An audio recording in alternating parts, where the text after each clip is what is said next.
안녕하십니까. 지금부터 예도는 들레즈 두 번째 강좌를 열겠습니다. 1962년도에 들레즈가 이 책을 출간하면서 마침내 철학계의 공적 출사표를 던지는 그런 작품이죠. 사실은 이 책은 들레즈가 애정을 가지고 그죠.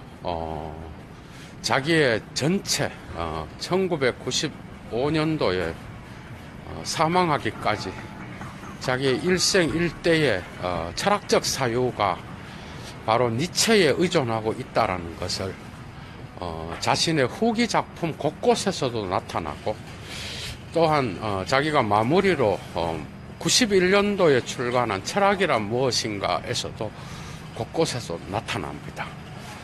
물론 니체를 그대로 답습했다 그러면 들레즈는 대가가 될 수 없었겠죠.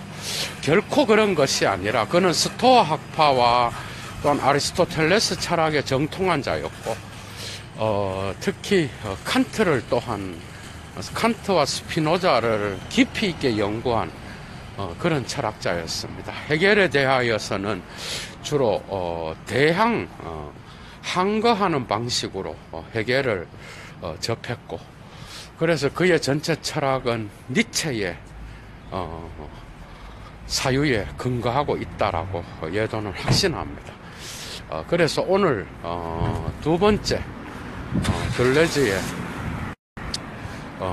강좌 시간부터 이제는 들레즈의 사유의 체계적인 그죠, 좀 세밀하게 들어가서 들레즈의 사유를 분석하고, 그 다음에 어느 부분에서 니체의 영향이 크고, 특히 오늘 하게 될 들레즈의 사유라고 하는 제목으로, 소제목은 62년도에 출간된 니체와 철학이라고 하는 니체 엘라 필로조피라고 하는 원문, 그러니까 책 제목을 따서 예도가 두 번째 강좌의 제목을 잡았습니다. 그래서 여러분들께서 오늘 강좌를 들으시면 들레즈의 사유의 상당히 많은 부분과, 그 다음에 니체에 대한 들레즈의 해석이 얼마나 철학자로서 탁월한지를 여러분들이 목격하실 수 있을 겁니다. 니체와 철학은 5부로 구성되어 있고, 1부는 주로 비극을 다룹니다. 니체를 따라가는 거죠. 니체도 자기가 철학자로서 자기의 그 철학적 작품들을 쏟아낼 때 비극의 탄생, 그전에도 물론 그리스 문학에 대한 연구가 있었지만, 그럼에도 불구하고 비극의 탄생은 니체의 초기 작품에 들어간다고 할 수 있겠죠. 이 작품으로부터 출발해서 그죠, 그 전에 도덕 외적 의미에서의 진실과 거짓이라고 하는 이 작은 습작이 또한 구조주의자들에게 엄청난 영향을 미쳤지만, 아주 작은 논문에도 들어가지 않는 아주 작은 소책자죠. 비극의 탄생이 단연 니체의 철학적 출발점을 나타낸다고 할 수 있습니다. 그래서 들레즈는 자기의 니체와 철학이라는 작품 첫 번째 1부의 주제를 비극으로 잡고 있고, 그죠? 두 번째의 제목을 긍정적인 것과 그 다음에 반동적인 것, 이것은 이렇게도 번역할 수 있습니다. 능동적인 것, 적극적인 것과 반응적인 것, 반동적인 게 나을 것 같아요. 이 제목은 니체의 힘의 충돌의 개념을 개념화한 것인데, 어쨌든 세밀하게 다루겠습니다. 세 번째는 비판이라는 제목으로, 비판은 결코 어떤 사태를 부정적으로만 그리는 것이 아니라 긍정적으로, 그리고 새로운 창조를 하기 위해서는 비판은 거치지 않으면 안 되는 그러한, 어떻게 보면 철학의 무기겠죠. 비판 없는 철학은 철학을 팔아서 자기의 삶을 영위하기 위한 하나의 연극이라고 할 수 있습니다. 그건 예도의 말이지만은 비판을 다루고 있고, 사부에서는 니체가 도덕의 계보학에서 엄청난, 그게 여러분들이 예도가 왜 도덕의 계보학과 선악의 저편을 1차 자료 강좌를 하는지 여러분 이유를 알아야 됩니다. 그 두 개의 작품은 니체의 사유에 있어서도 중요하지만 포스트 모더니즘을 이해하기 위해서, 그죠?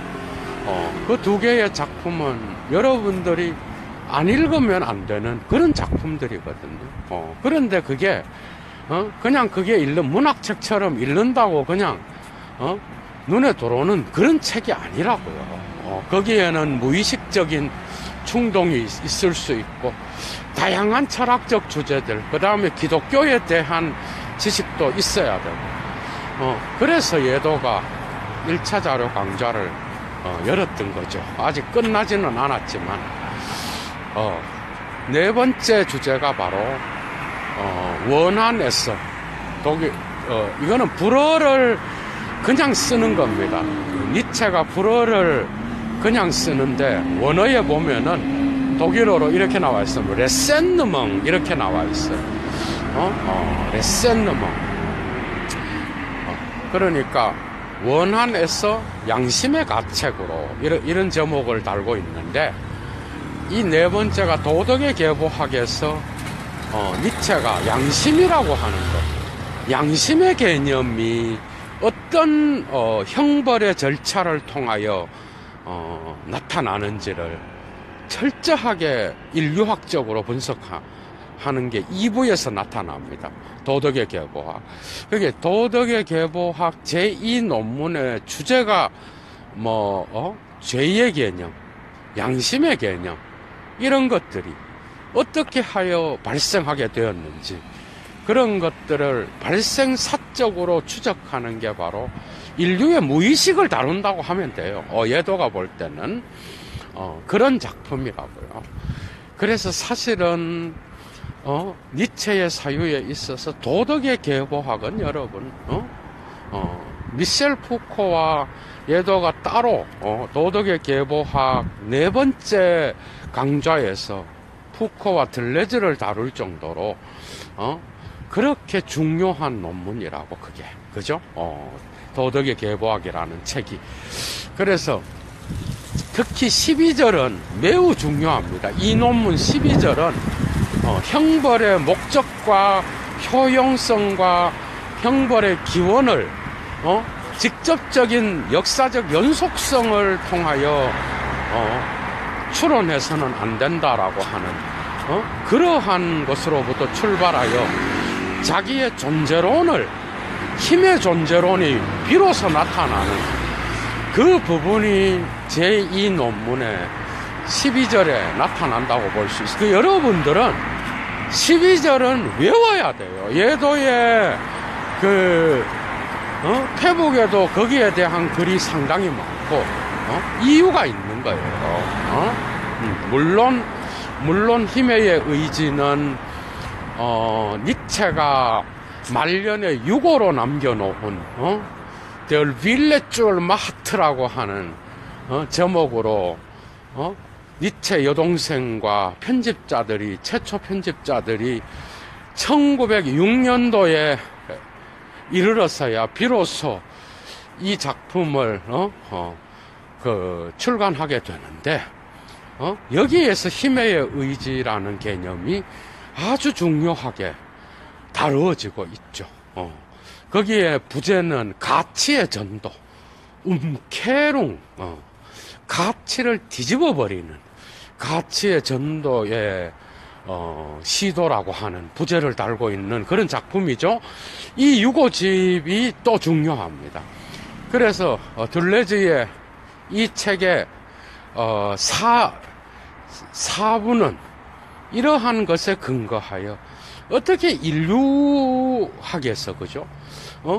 인류학적으로 원한으로부터 양심의 가책이 나타나게 되는지, 여기에서 어떤 힘의 작용이 작동하고 있는지, 이런 것들을 주로 분석한다고. 그래서 들레즈는 사부의 니체의 사유를 도덕의 계보하기 이 제2 논문을 분석하는 쪽으로 갖고 가고 있고, 그 다음에 마지막에는 헤겔의 변증법에 대항하여 니체의 변증법을 이야기하는 마지막 작품이 바로 초인이라는 제목을 달고 있는, 부제는 헤겔의 변증법에 대항하여 라고 하는 제목을 달고 이 작품을 들레즈는 썼습니다. 정말 이 작품이 비로소 니체를 세계적인 철학자로, 어떻게 보면 문학에서 주로, 사실은 독일에서는 니체는 철학에서 설 자리가 없어요. 지금도 비극이죠.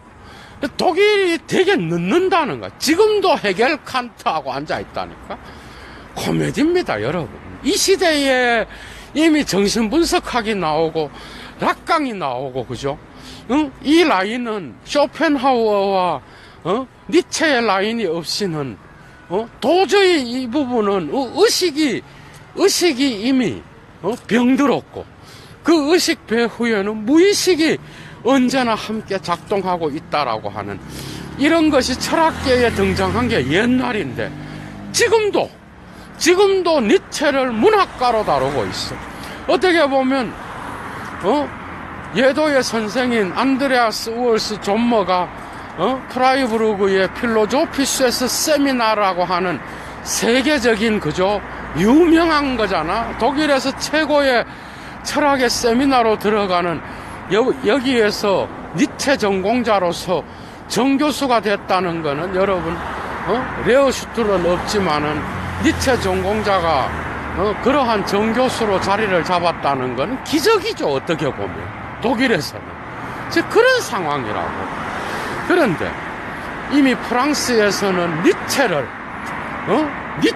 통하여 얼마나 만난 철학을 만들어내고, 얼마나 만난 문화 해석을 만들어내고, 얼마나 만난 예술 철학을 만들어냈어요. 이미 지금 그런 상황으로 가고 앉아 있는데, 지금도 니체를 홀대하고 있는 게 바로 독일 철학입니다. 물론 우니베르지테트 대학 철학이, 강단 철학은 오늘날 세계에서는 웃고 앉아 있어요. 강단 철학 갖고는 대학에서 철학을 한다? 오늘날은 의미가 상당히 쇠퇴해 버렸죠. 오늘날 유일한 지젝이라는 철학자도 강단 철학을 버렸잖아요. 버리고 자기가 대중 철학자로 나타났다고. 그 이유가 있는 거예요. 거기에 대한 지금 강의를 하는 시간은 아니니까 그 정도 언급을 하고. 그래서 들레즈가 이 작품, 그죠? 이 작품을 쓰고 마침내 그가 철학의 반열로 들어오게 되는데, 그는 칸트를 붙잡고 헤겔을 붙잡은 것이 아니라 그들을 비판적으로 고찰하면서 니체를 붙잡고 철학계에 등극하게 되는 거죠. 여러분. 그래서 이 작품에는 그 전에 니체를 문학가로 인정했던 자들이 이제는 포스트 모더니즘에서 확고한 철학자의 반열로 자리 잡게 되는 그러한 영광을 차지하게 되는 겁니다.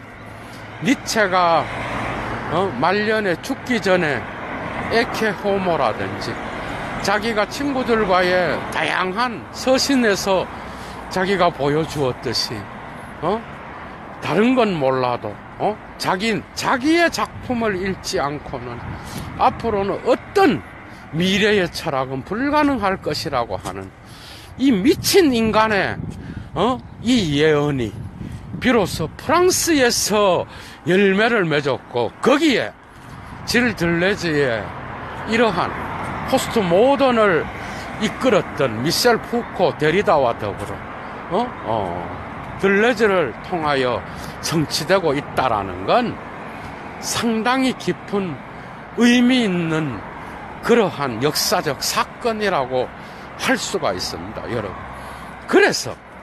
그래서 철학이 그냥 다시 프랑스로 옮겨버렸던 거야. 니체가 독일 사람인데 니체는 뭐예요, 여러분? 니체가 얼마나 프랑스적인 거를 좋아했어. 응? 프랑스의 문화와 프랑스의 계몽주의 철학자들을 인간적인, 너무나 인간, 78년도에 나온 알쭈 맨슐리히라고 하는 그 작품, 얼마나 많은 볼테르와 그죠? 다양한 프랑스 철학자들에 대한 존경심이 있느냐 말이죠. 어쨌든 그래서 들레즈는 마침내 니체의 이러한 철학들을 체계적으로 언급하고 있는데, 예도는 이런 것들을 주로 존재론과 인식론의 관점에서 그 들레즈의 분석을 여러분들에게 소개하고, 그죠? 또 때로는 비판적인 고찰도 할 것이고, 그 다음에 또 문화 분석이라든지 또 초인의 분석을 통하여 어떻게 변증법적으로 헤겔과 다른 종합에 이르게 되는지, 니체의 변증법을 어떻게 질 들레즈가 탄생시키고 있는지, 이런 것들을 체계적으로 이야기하고 오늘 강좌를 끝내겠습니다, 여러분. 니체의 존재론은 예도가 맨날 이야기하듯이 힘의 존재론입니다, 여러분. 힘. 사실은 이것을 권력의 존재론, 뭐 이렇게 웃기는 얘기예요. 권력은 무슨 권력? 마트는 독일어로 권력이 아니라 힘입니다. 힘이 훨씬 나은 번역이라고 니체의 전체 사유에 있었어. 힘의 존재론이고, 이 힘의 존재론은 언제나 힘의 의지가 작동하고 있다라는 거, 여러분. 그래서 니체의 형이상학은 니체의 존재론으로 구성되는데, 그것은 바로 힘들의 싸움입니다. 한마디로 말하면 힘은 하나가 아니라 복수입니다. 이것은 니체가 자기 유고집의 힘의 의지에서도 밝히고 있지만, 사실은 도덕의 계보학 제2 논문 12절에서도 밝히고 있는 거예요. 그러니까 모든 존재는 되어감 속에 있는 거예요. 여러분, 알레스 자인 이스트 인베얼덴, 모든 존재는 되어감 속에 있다. 이건 헤라클레이토스를 떠올리지만, 어쨌든 니체가 비로소 이 말을 했던 거예요. 모든 존재, 모든 있음은 되어감 속에 있고, 그 존재는 결코 정지된 존재는 없다라고 하는 거. 여러분, 여기에서 제가 볼 때 하이데거도 제가 하이데거와 니체를 잡게 된 이유는요, 이 존재론 때문에 그런 거예요. 여러분들, 존재망각의 역사를 만들어낸 게 뭐야? 하이데거한테서 존재를 정태적으로 봤다는 거야. 언제나 눈앞에 있는 인식론적인 존재만 이야기했다라는 거야. 그런데 이 존재 자체, 대가리 밖에 있는 존재는 결코 눈앞에 있음, 현재라고 하는 그런 시간성을, 영원한 현재 안에서 대가리 속에 나타나는 그런 존재가 아니라는 거야. 그죠? 그게 아니라 머리 바깥에 있는 존재는 언제나 과거와 현재와 미래와 더불어서 여러분 함께 역사성을 가지고 시간성을 가지고 있는 그런 존재라는 거예요, 여러분. 이게 바로 여기에 있는 거예요. 니체의 존재론에 이런 게 다 들어있는 거예요. 움직이는 존재, 언제나 되어감 속에 있는 존재, 언제나 생성 속에 있는 존재.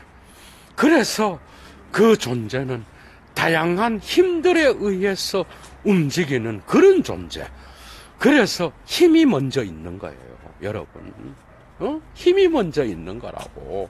니체한테서도, 결코, 힘의 의지는, 힘을 목표로 하는 게 아니에요. 여기에서 이걸 권력 의지로 번역하면 문제가 생기는 게 이런 거라고. 니체를 오해하는 거라고요. 니체는 단 한 번도 권력을 목표로 하는 게 힘의 의지라고 말한 적이 없어. 그러면 권력의 의지라고 번역해서 이 의지가 권력을 목표로 한다. 그러면 권력은 형이상학적으로 목적을 갖고 의지가 움직인다는 거 아니야? 그럼 의지가 먼저고 힘은 나중에, 권력은 나중에 획득되는 이상한 논리에 빠지게 되는 거죠. 이거는 니체랑 결코 맞지 않는 겁니다. 여러분, 그런 게 아니라 힘이 먼저 있는 거예요. 의지가 발동하는 곳에는 언제나 힘이 함께 있는 거예요. 그러나 이 의지는 여기에서 여러분들이 힘든 거야. 이 부분이 이해가 안 되는 거예요. 이게 뭔 얘기인가? 이 의지는 개인의 의지가 아니야, 여러분. 이 의지는, 예도가 쇼펜하우어의, 의지와 표상으로서의, 그 부분을 다룰 때, 그 강좌 한 개 있어요. 쇼펜하우어도 예도가 한 5, 6개 강좌를 따로 하려고 그래. 할 게 너무 많네. 왜 쇼펜하우어를 지금까지 안 했을까? 한 개밖에 안 해놨어. 여러분, 쇼펜하우어한테서 의지가 뭐예요? 의지는 개인의 의지가 아니야. 개인의 의지면은 이 설명이 안 돼요. 개인의 의지를 포괄하는 자연의 의지. 자연 배후에 인간과 더불어서 이 세계 배후에 생명에 약동하는 의지작용이 있다고 본 거예요. 그러니까 의지는 쇼펜하우어한테서도 인식론적인 개념이 아니라고 이미 존재론적인 개념으로 형성되어 있는 거예요. 니체한테서도 그 의지는 이미 존재론적인 거야. 자연을 움직이고 인간을 움직이고 힘의 작용을 통하여 이 사회를 움직이는, 사회를 형성하는 그런 움직임이라고요. 그래서 힘들은 복수예요. 힘들은 단수가 아니야. 힘들은 서로 싸워. 이 세계가 생동하고 형성되기 위해서는 한 번 형성되고 끝나는 게 아니라 이 세계는 영원히 반복적으로 계속해서 움직이는 그러한 생성의 운동 안에 있는 그런 존재 안에 있는 거예요. 그래서 니체의 존재로는 힘의 의지와 그 다음에 이것이 자연스럽게 영원회귀 사상으로 귀결되는 거야. 붙어 있는 거예요. 영원회귀가 따로 뭐 이래 있어서 막 뭐 영원하게 이게 아니고 힘의 의지. 이 부분은 이 힘의 의지라고 하는 유고집이 훨씬 더 이런 부분에서 니체 전공자가 유리하겠죠, 여러분들한테. 이런 강좌를 할 때, 그죠? 그러니까, 이 부분을 여러분들이 알려고 하면은, 도덕의 계보학 갖고는 안 돼요. 그거는 상당히 단편적으로만 나와 있어. 그런데, 이 단편적인 거를 세부적으로 니체가 미치기 전에 쓴 게 바로 힘의 의지, 가치 전도의 시도라고 하는, 여러분, 페얼주후, 쭈얼 umkehrung der Welten, 가치 전도의 시도라고 하는 그 부제가 붙어 있는 그 유고집이 훨씬 낫습니다, 여러분. 거기에 보면은 영원회귀는 붙어 있어요. 영원회귀 사상은 또한 짜라투스트라에도 나와, 여러분. 그런 것들이 다 복합적으로 니체의 형이상학을 결정하는 개념들이에요. 지금 오늘 하는 게. 그러니까 니체의 존재로는 다수의 힘들의 복수가 투쟁하였어. 그 힘의 의지작용에 의하여 끊임없는 어떤 그 생동을 만들어내고 끊임없는 충동과 또한 충돌뿐만 아니라 그것을 통하여 더 큰 힘이 작은 힘을 지배하게 되고, 그죠? 이런 과정을 통하여 사회와 역사가 이 세계가 형성된다고 봤다라는 거예요. 그러니까 니체한테서는 이러한 어떤 의지가 권력을 얻기 위해서 작동해 나가는 이게 아니라고요. 이러면은 어떻게 되게 해결이 돼 버리는 거야, 여러분. 맞잖아. 목적을 향하여 나가는 이게 아니야. 이 힘들은 어디로 튈지 몰라요. 해결과는 완전 달라. 이 힘들은 우발적인 겁니다. 콘팅겐츠야, 여러분. 컨틴전시라고. 이 힘은 결코 필연적인 게 아니에요. 이 힘은 어디로 튈지 모르게, 누가 이길지도 몰라. 그런데 어쨌든 이 세계와 우주를 움직이는 이 존재론적 힘을 니체는 이야기하고 있습니다. 그러니까 이 힘은 언제나 의지작용과 함께 작동하고, 힘들은 복수로서, 서로 싸우고, 그 싸움을 통하여 사회적 육체를 형성한다 그랬어. 그러니까 사회적이고 생물학적이고, 그 다음에 또 뭐야? 생물학적이고, 또 사회적이고, 또 물리학적인, 화학적인 이런 몸이 형성된다라고 본 거야. 그러니까 몸은 결코 힘의 의지보다 앞서 있는 게 아니야. 이해가 돼요? 힘의 의지가 가장 첫 번째 출발점이요.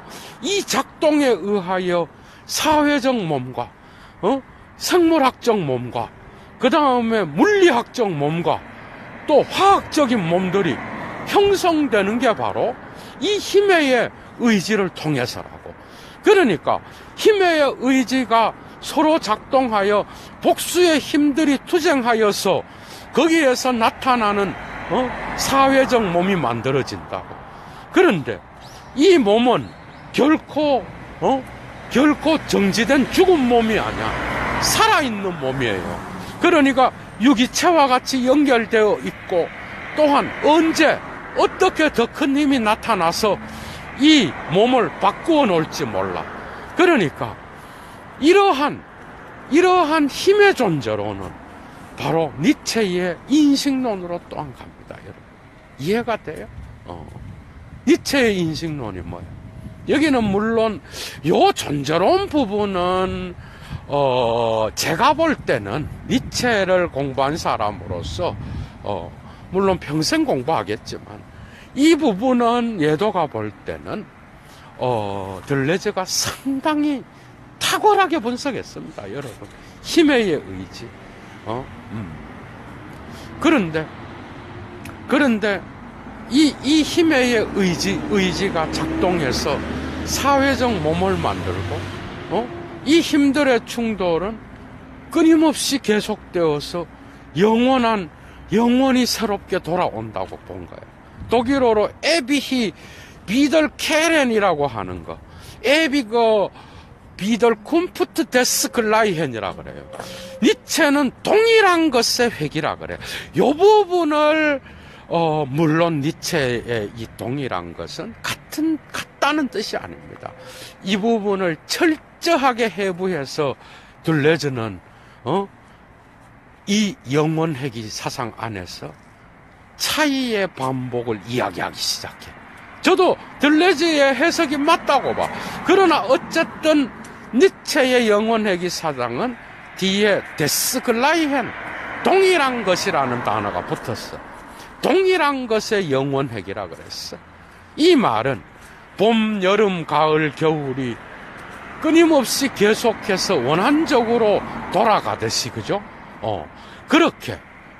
그렇게 이 세계가 영원히 회귀를 하면서 계속되는 힘의 충돌에 의하여 다수의 힘들의 복수에 의하여 지배하고 지배되고 또 다른 충돌에 의하여 이 세계가 생성되고 소멸되는 이러한 영원한 되돌아옴, 이것을 니체는 동일한 것의 회귀라고 이야기를 했지만 이 동일한 것의 회귀를 들레즈는 결코 완전히 단어조차 바꿔버립니다. 그러니까 니체의 이러한 힘들의 움직임에 의한 영원한 반복, 돌아옴을 레페티시옹이라든지 그 다음에 또 반복이라는 단어와 더불어서 디퍼헝스, 차이를 만들어내는, 차이만이 반복될 수 있고 힘들은 언제나 차이를 통하여 영원한 반복을 하는 그러한 방식으로 영원회귀를 한다라고 설명을 하죠. 이제 이해가 되죠. 그래서 이 니체의 동일한 것의 회귀, 마치 종합을 말하는 것 같지만 차이들이 안에 있는 차이를 통하여 다시 되돌아오는, 그러나 그 반복은 언제나 다른 것의 반복을 이야기한다라는, 이해가 되죠? 다시 설명하면 여러분들 봄, 여름, 가을, 겨울이 영원히 반복돼. 이 세계가 끝날 때까지 영원히 반복된다라는 걸, 그 니체의 형이상학을 우리가 받아들인다고 합시다. 그렇다 그러면 여러분 지난해 봄이 올해 봄과 같은 인간이 있어요, 여러분. 지금 가을도 동일한 가을로 우리가 인식할 수 있지만 지난해 가을과 저지난해 가을과 올해의 가을이 같은 인간이 어디 있냐고. 이해가 돼요? 이러한 동일자의 영원한 회귀라고 하는 이 개념은 이런 뜻을 갖고 있다는 거예요. 그러니까 들레즈는 언제나 차이를 통해서만 나타나는 반복을 이야기합니다. 니체의 영, 왜? 여러분들 봐봐. 힘이라 그러는 게 어디로 튈지 어떻게 알아? 양자물리학의 그 미립자들이, 소립자들이 어디로 움직일지 여러분들이 알아요, 그거를? 그래서 오히려 판넨베르그라는 신학자는, 이러한 양자물리학의 이러한 어디로 튈지 모르는 이 미립자의 운동을 신의 섭리라고 봤다라는 거 아니겠어요, 여러분? 니체가 이미 이야기하고 있는 거예요. 우리의 이 있음의 개념은 그 배후에는 힘들에 의한, 삶의 충동과 삶의 힘에 의한 움직임에 의하여 작동된다라고 할 때에 그 있음은 언제나 차이를 통해서만 나타나는 있음이라는 거죠. 이해가 돼요? 그 있음이라는 이 개념도 스피노자의 일자 개념을 갖고 가서 이야기합니다, 여러분. 어쨌든 니체와 철학에서 이런 것들, 쉽게 말하면 니체의 철학에서 중요한 형이상학적인 개념, 그죠? 힘의 의지, 그 다음에 영원한 회귀라고 하는 이 두 개의 개념을 가지고 존재론과 인식론을 함께 이야기합니다. 그렇다 그러면 인식은 뭐냐? 이것도 이제 칸트로 가는 거야. 그래서 들레즈는 도덕의 계보학을, 칸트의 윤리학을 재해석하기 위한 하나의 시도였다, 이렇게 해갖고 이 부분은 예도는 동의할 수 없지만 어쨌든 칸트를 깨면서 지 얘기를 하는 건 사실이에요, 여러분. 여러분들이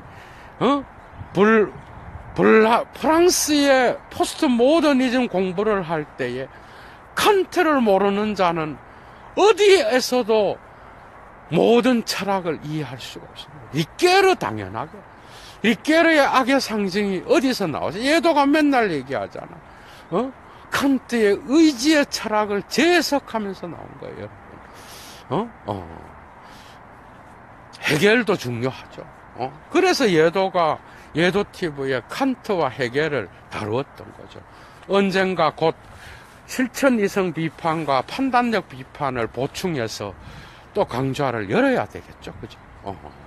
그것도, 뭐, 죽을 때까지, 하는 거죠, 뭐. 어쨌든,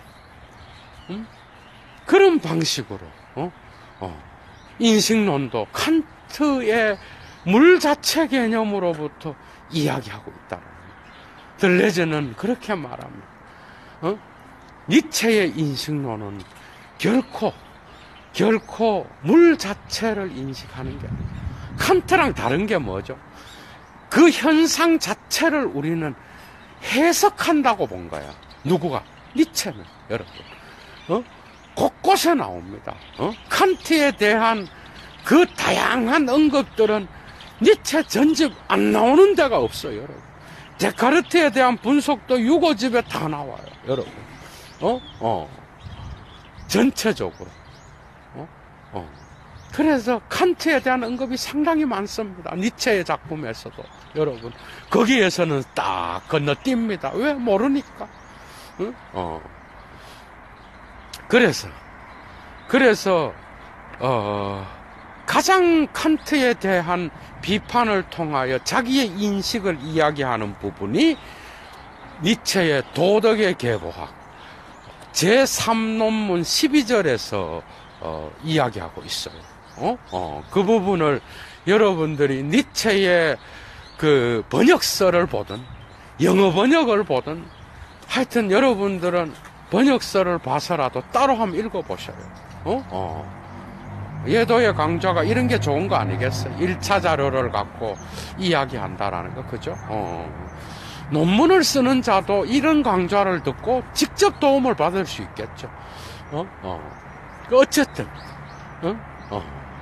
그 인식론은 물 자체와 현상을 칸트가 나누었지만은, 니체는 물 자체 같은 거 없다는 거야.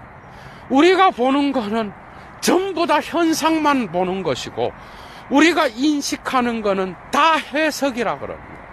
이해가 돼요? 그래서 그 해석은, 바로 이 세계를 의미 인식으로 본다라는 거예요. 후설이 이야기했듯이. 이건 들레즈의 해석입니다. 그래서 의미 인식으로 이 세계를 인식한다라고 하는 이 의미 인식의 개념 안에서 비로소 들레즈가 기호학과 징조학을 이야기합니다, 여러분. 징조. 그죠? 우리는 물 자체를 알 수가 없어. 우리는 이 세계에 나타나는 모든 그림자로서 인식의 그림자를 통해서만 인식할 수밖에 없는 거죠. 그러나 칸트는 물 자체를 언급했지만 니체는 물 자체 따위는 현상 배후에 없다 그랬어요. 단지 우리가 인식하는 거는 오직 물 자체가 없는 현상만을 해석할 뿐이요. 그렇기 때문에 우리는 그 현상을 해석하는 것이요. 그 현상은 의미 지향을 통하여 마치 후설을 이야기하는 것 같아. 그런데 의미 지향은 바로 기호학과 징조학을 통해서만 가능하다는 것. 그러나 니체는 여기에서 그치지 않았어요. 그래서 들레즈는 한 걸음 더 나갑니다. 모든 인식은 가치평가라 그랬거든, 여러분. 베얼텐 쇠중입니다, 여러분.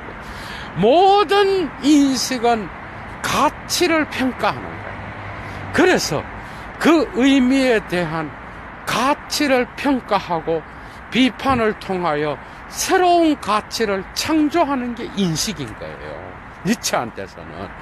그래서 의미 인식과 가치 인식 두 개가 바로 니체의 인식론을 형성하는. 그러나 이 가치 인식과 의미 인식 배후는 언제나 관점주의적 해석이 놓여져 있다라는 거. 야, 이게 바로 니체의 철학이죠. 탁월하게 니체를 분석하고 있습니다, 여러분. 그렇다 그러면 문화는 뭐냐? 문화는 바로 보편적 역사와 보편성을 강조하는 철학에 의하여 반동적인 힘에 의하여 규정되는 그러한 퇴폐적 데카당스의 문화였다라고 니체가 이야기하잖아요. 이것을 또한 힘의 충돌로서 이야기합니다. 물론 2장에서도 나타나지만 들레즈의 니체와 철학 2부에서만 나타나는 게 아니라 각각 곳곳에서 다 나타납니다. 비극이라고 하는 일부 빼놓고는. 여러분들 거기에서 뭐라 그래요? 니체는 이 문화에는 두 가지 힘이 작동하는 거예요. 이거는 선악의 도덕의 계보학 제1논문의 좋음과 나쁨이 어떤 방식으로 성과 악으로 변화되었는가, 어떻게 좋음과 나쁨을 형성했던 그리스의 기종 문화가 어떻게 하여 기독교의 노예 도덕으로 변질되었던가, 이 부분에서도 나타나는 거예요. 첫 번째, 어떤 힘이 있어? 적극적인 힘이 있는 거예요. 긍정적이고 능동적인 힘이 있어요. 그런데 문화에는 또한 반동적인 힘이 있어요. 이 적극적인 문화를 자기 자신의 힘의 의지를 통하여 반동적인 힘으로 이 문화를 데카당스하게 만드는 힘이 존재해요. 그것은 바로 철학과 플라톤 철학과 기독교 문화와 이런 것들, 동정의 힘에 의지하여 주인 도덕의 그 주체성을 노예 도덕의 수동적인 반동의 힘으로 바꾸어 놓는 이런 힘이 작동하고 있다고 본 거예요. 그러니까 이 세계의 문화 속에는, 그죠? 특정한 유럽 문화를 이야기하겠죠. 니체도 이 유럽 문화 속에서는 이러한 능동적인 힘과 반동적인 수동적인 힘이 서로 싸워서 문화를 형성해 나갔는데, 결국은 수동적인 힘이 지배하게 될 때는 그 문화가 데카당스에 이른다고 본 거야. 그러니까 능동적인 힘은 뭐예요? 언제나 자기를 긍정하고, 그죠? 이 삶을 긍정하고, 또 이 삶에서 나타내는 모든 부정성, 그 부정성이 뭐겠어? 수동적인 힘이죠. 수동적인 힘을 적극적인 힘으로 바꾸어서 이 삶을 긍정하는 그러한 힘, 그게 바로 니체가 이야기하려고 하는 힘이야. 심지어 부정적인 힘조차도, 부정성조차도 여기에서 이제 니체의 변증법이 나타나는 거예요. 그런 부정적인 힘, 이게 바로 어떤 힘이야? 문화를 퇴폐로 이끄는 어떤 의지입니까? 힘의 의지가 무에 대한 의지로 나타나는 그런 데카당스의 힘. 이 문화의 보편 역사는 바로 이러한 무예의 의지가 지배했던 기독교의 그러한 문화, 플라톤에 의존하여 기독교가 만들어냈던 그러한 문화, 노예의 의지, 무예의 의지, 여러분.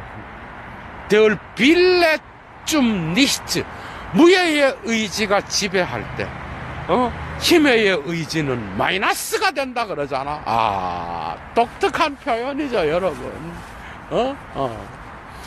그 마이너스가 될 때 상승하려는 문화의 고귀한 것들은 평준화되어 버리고, 그죠? 거기에서 나타나는 이 데카당스는 바로 힘의 의지가 균형을 맞추기 위해의 무예의 의지를 통하여 그 힘이 분산돼 버리고 힘의 의지가 바로 무예의 의지를 통하여 역사 속에서 보편사의 어떤 그러한 목적으로서 나타나게 돼버린다는 거예요. 이건 뭘 말해요? 이러한 태폐적 문화가 나타날 때에 비로소 철학의 형이상학, 여러분 알죠? 플라톤으로부터 이어지는 기존 철학을 말하는 거죠. 그런 철학, 기독교 신학, 그 다음에 이런 것들이 보편사의 역사의 승리로 나타났을 때는 이 문화는 퇴폐로 갈 수밖에 없었다라는 거. 그러면 어떻게 해야 되느냐? 신을 죽인 자리에 우리가 인간이 그 자리에 들어간다고 해서 인간은 신이 될 수 없다라는 거예요. 거기에서 허무주의가 나타나고 그 허무주의 위에서 마침내 이런 부정성을 긍정적인 힘으로 무예의 의지를 한 번 더 부정하여 긍정의 힘으로 바꾸어 놓을 수 있는 그러한 인간이 나타난다라는 거예요. 그 인간이 누구야? 그 인간이 초인입니다, 여러분. 이해가 됐어? 그 인간이 바로 위벌면시라고. 그 초인이 나타나서 마침내 이런 부정적인 이러한 허무주의의 빈 공간을 새로운 가치를 가치의 전도를 통하여 새로운 가치를 창조시킬 수 있는 그러한 이 삶을 긍정하고 그 삶의 긍정성 안에서 새로운 가치를 창조할 수 있는 그러한 영원회귀의 사상, 여러분, 마침내 짜라투스트라가 나타나는 겁니다. 이런 방식으로 그의 문화로는 형성되어 가고 자연스럽게 초인의 사상에 이르게 된다는 거죠. 이해가 되죠, 여러분? 제가 볼 때 니체의 이 탁월한 묘사들은 꼭 기독교, 플라톤 여기에 단어에 국한되면 안 될 것 같아요. 우리의 일상적인 그런 사회에서도 우리 인간은 그죠? 부정적인 그런 부정성을 가진 인간이 있어. 만사에 자기의 힘을 수동적으로만 사용하는 자들이 있어. 그래서 힘의 의지를 무예의 의지로 바꾸어 놓고, 그래서 반동적으로 타자에 대해서 자기의 삶을 자기 스스로 만들어내지 못하고 언제나 수동적으로 타자에 의한 주인에 대한 열등감에 의해서 반동적으로만 자기의 힘을 표출하는 인간, 이런 인간을 니체는 노예의지에 붙잡힌 자라고 봤다라는 거예요. 여러분, 꼭 기독교 뭐 이런 걸 떠나야 된다고 봐요. 저는 니체를 제대로 알라 그러면. 맞잖아. 기독교가 그런 면도 있지만 안 그런 면도 있잖아, 여러분. 그러니까 기독교가 자기 자신의 제대로 된 어떤 그러한 진리를 추구하지 못했을 때에 타락한 데카당스한 그러한 기독교는 니체에 의해서 한 대 얻어맞고 무화돼 버린 거 아니에요, 여러분. 그런 관점에서 봐야 된다.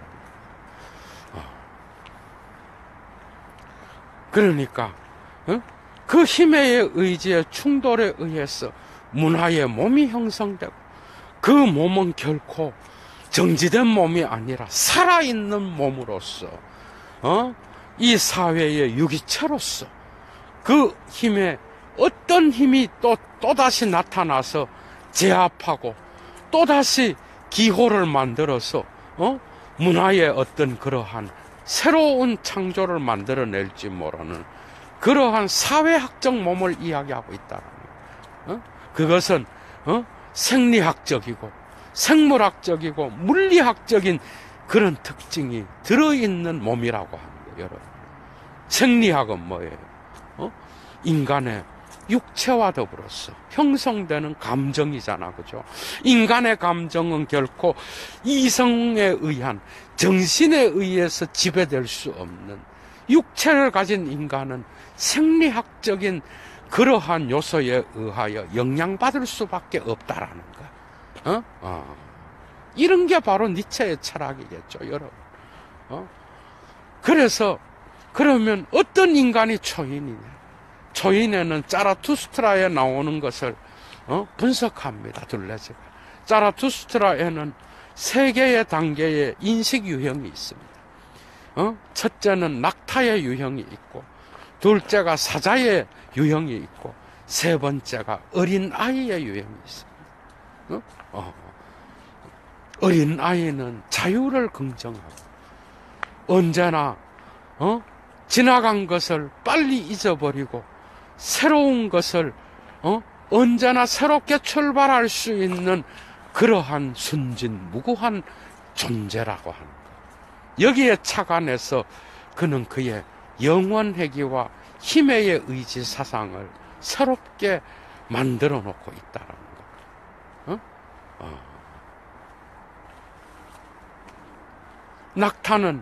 낙타의 긍정, 여기에서 헤겔의 변증법을 부정하고 마침내 니체의 변증법이 나오는 거예요, 여러분. 마지막 5부에서 들레즈가 다루고 있듯이 니체의 변증법은 헤겔에 대한 변증법에 반대하는 겁니다, 여러분. 헤겔은 신의 정신을 통하여 변증법적 운동으로 이 세계의 목적론을 이야기했다 그러면 니체의 변증법은 목적이 없습니다. 목적지가 없어. 언제나 우발적인 거예요. 니체는 주사위 놀이를 이야기했잖아요. 우리가 주사위를 던질 때는 뭐야, 여러분? 주사위를 던질 때 우리는 우발성을 이야기합니다. 우리의 기대는 답을 우리는 몰라. 그러나 내려와서 딱 꽂혔을 때 이 힘의 의지가 현실성이 되는 순간이 마침내 필연성이 되는 거예요. 이러한 주사위 놀이에 던질 때의 우발성과 떨어졌을 때의 그 필연성을 생성의 존재론에서 힘의 의지가 잠재태에서 현실태로 가는 이러한 것으로 표현하고 있는 거 아니겠어? 그렇다 그러면 낙타는 뭐예요? 낙타의 긍정은 뭡니까, 여러분? 낙타는 결코 주인을 존경해서도 아니고 주인에게 복종하는 이유가 뭐야? 단지 겁쟁이로서 자기를 살아남기 위하여 주인을 긍정하는 거예요. 자기를 긍정하는 존재가 아니야. 낙타는 겁도 많아. 그래서 주인에게 그가 복종할 때는 자기가 살아남기 위한 거지만은, 그러나 헤겔의 주인과 의식의 변증법과 같은 그렇게 교활하지도 않아. 단지 주인이 무서워서 복종하는 거예요, 낙타는. 이런 긍정성은 결코 자기를 긍정하는 게 아니야. 그죠? 두 번째, 사자의 유형이 있어요. 사자는 뭐야? 자기를 긍정하는 거야. 주인이 까불면 발톱을 드러내고 주인도 물어 죽일 수 있는 그런 부정성을 갖고 있는 그런 존재죠.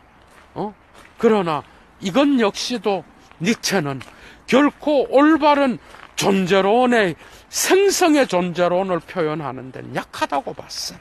그 이유는 뭐야?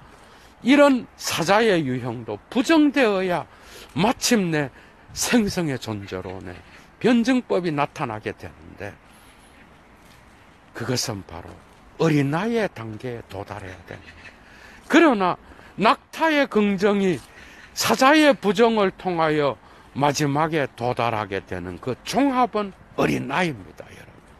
그 어린아이는 헤겔의 종합과는 다른 거예요. 여기에 영원회귀 사상을 힘들의 충돌의 종합으로 봤던 니체와 들레즈의 사유가 여기에서 마침내 결론에 도달하는 겁니다, 여러분. 너무 재미있죠? 철학은 이렇게 재미있는 거예요, 여러분. 너무 쉽잖아, 그죠? 영원회귀, 여러분.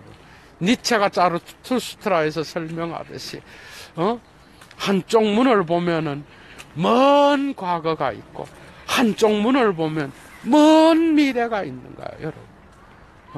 언제나 출발점에 서 있는 거예요.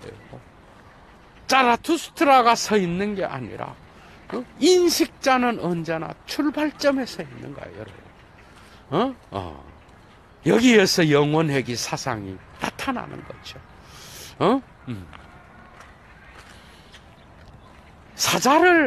사자의 부정성이 없는 어린아이의 종합은 존재하지 않습니다.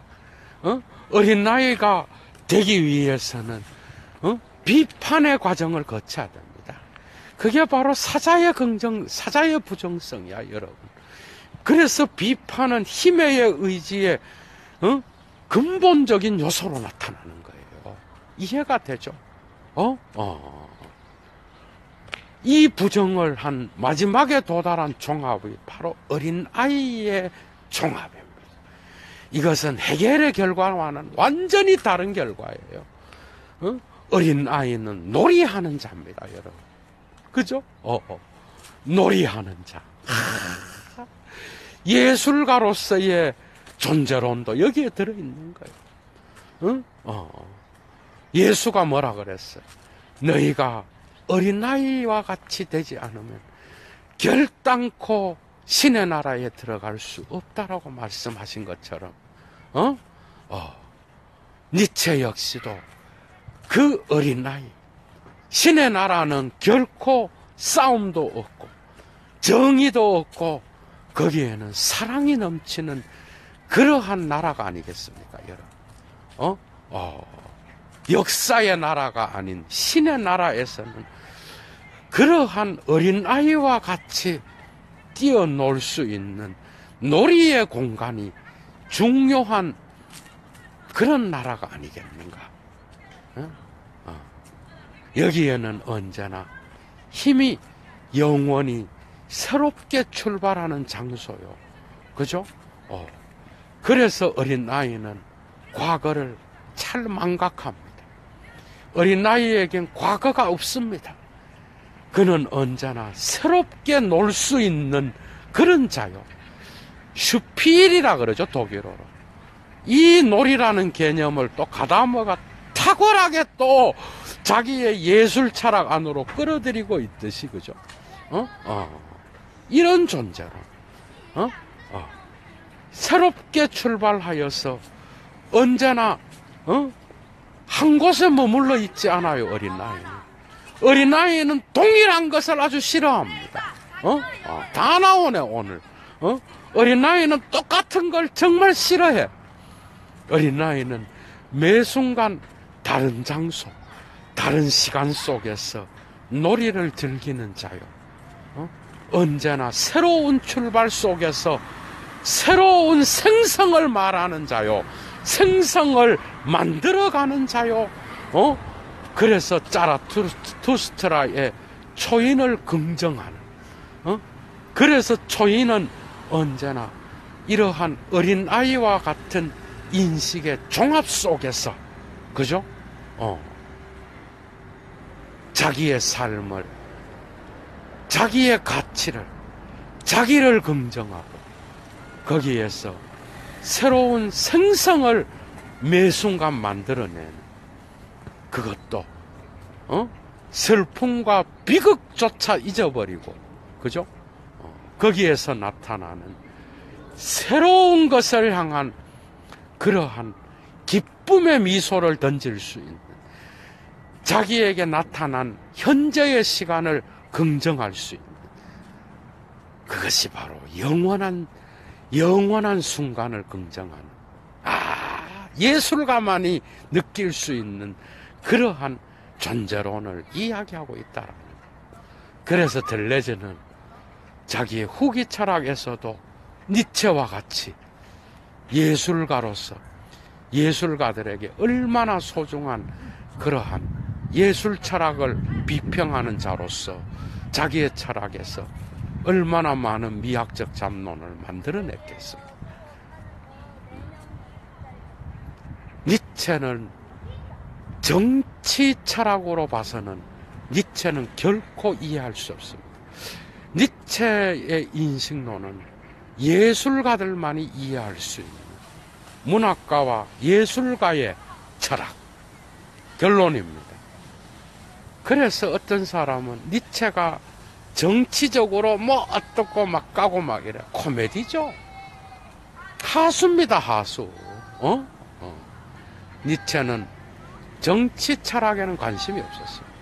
니체의 철학은 예술적 인식론, 그래서 생성의 존재론과 함께 예술가적 인식론을 가진 자만이 그의 철학을 제대로 이해할 수 있습니다. 저는 들레즈에게 박수를 보냅니다. 니체의 그 핵심적인 그러한 사유를 들레즈는 정확하게 파악하고 자기의 니체와 철학에서 이 모든 것들을 정확하게 이야기했습니다. 두 번째, 들레즈의 사유라는 제목으로 니체와 철학을 살펴봤습니다. 재밌었죠? 좋은 하루 되시고요. 예도는 물러가겠습니다. 추스.